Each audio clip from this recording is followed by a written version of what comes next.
also a Newpack Eskimo. My dad's family is originally from Siberia. Mm-hmm. Mm-hmm.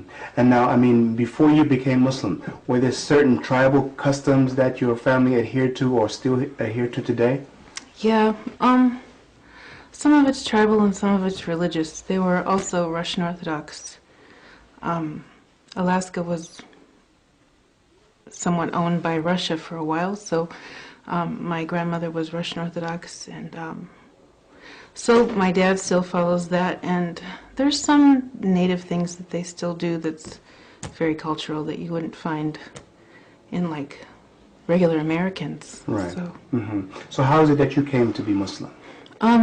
I met somebody online that was Muslim. I didn't know anything about it, and I thought, if I ever have a conversation, I'd like to know what I'm talking about if that came up. So I started reading on and off for like 4 years, and then I thought, I should find somebody here because I had questions that I couldn't find in books or online. So I got in touch with someone here, and they put me in touch with a sister, and we talked on and off for like 3 or 4 months. Went to the masjid here a few times, and she came with me. And so you both became Muslim at the same time? No. Okay, all right. And so you talked to people at the masjid? Yeah, they had classes every Sunday, so I went with all the little kids and sat down. That was fun. But right. So it was you were nice. attending these classes before you became Muslim? Yeah. Okay, and how long was it after that that you decided to accept Islam? Probably like a month and a half. That was in October when I contacted her.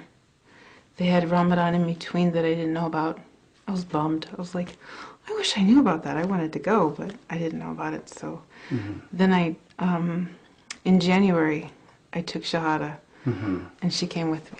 Okay, and Delicia, tell me how you became Muslim. I mean, I think when your mother first accepted Islam, maybe you didn't accept Islam right away. Yeah, I didn't know anything about it. I mean, how did you feel when your mother came and told you she was going to become Muslim? well, I didn't know anything about it, so I kind of felt like I was questioning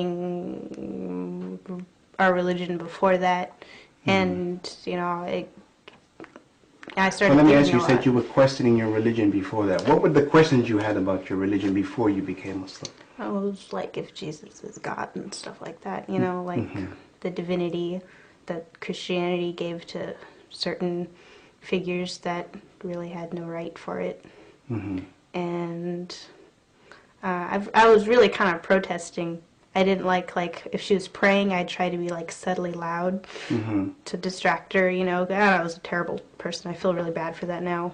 But because I didn't know anything about it, but I also didn't like it, probably because I didn't know anything about it. But she was very patient. She had both me and my older brother. She had books in the car so that anytime we were driving anywhere, we had something to read about, you know, just here and there. She didn't push it on us at all. She just let us gradually grow into the idea.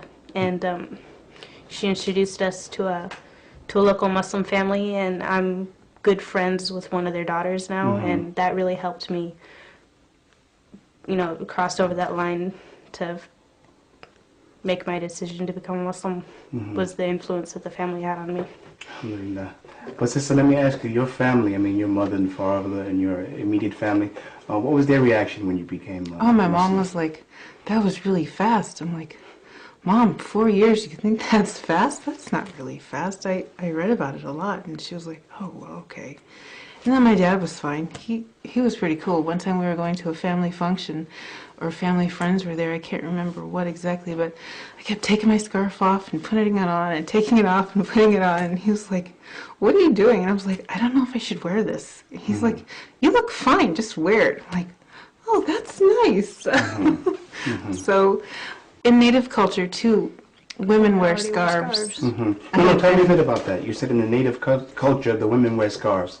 This is just part of the traditional dress? It's mostly older women. Like, it's like the girls my age, they'll dress like any other American girl, but it's more like the more custom-rooted girls from up north in the villages that when they're older, they'll wear it, or older women will Or wear they'll it. just tie it They'll underneath. usually just tie it like Do you guys still visit those areas in the north, in the villages in those places? sometimes. So when you go there, I'm just interested in the younger people. When you go there, what kind of questions do they ask you about Islam when you come to them and you're wearing the scarf Well, like most that? of the people I see up there are related and they don't really ask anything. No, because they already. Yeah. But do you ever encounter some people who don't know you who ask you some questions? Usually people ask me if I have cancer Mm-hmm. because people also wear scarves if they have cancer from the chemo hair loss.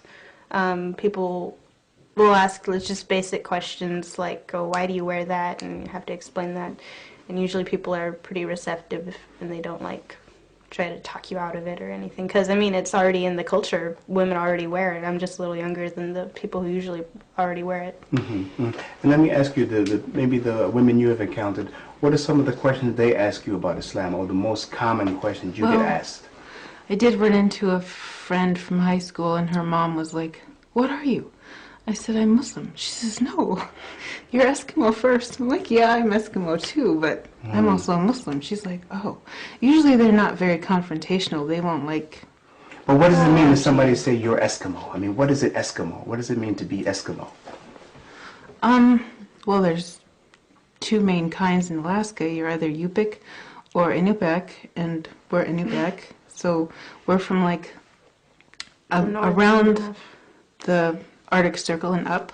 Mm-hmm. And then there's coastal, and then there's inland. So we're coastal. So I don't know. It's the language that you speak. It's the food that you eat. Slang. Slang. Slang is a really big part of Native Yeah. culture. Well, it's village talk. So And did you find when you accepted Islam that there were things from your Islamic culture which conflicted with your ethnic culture?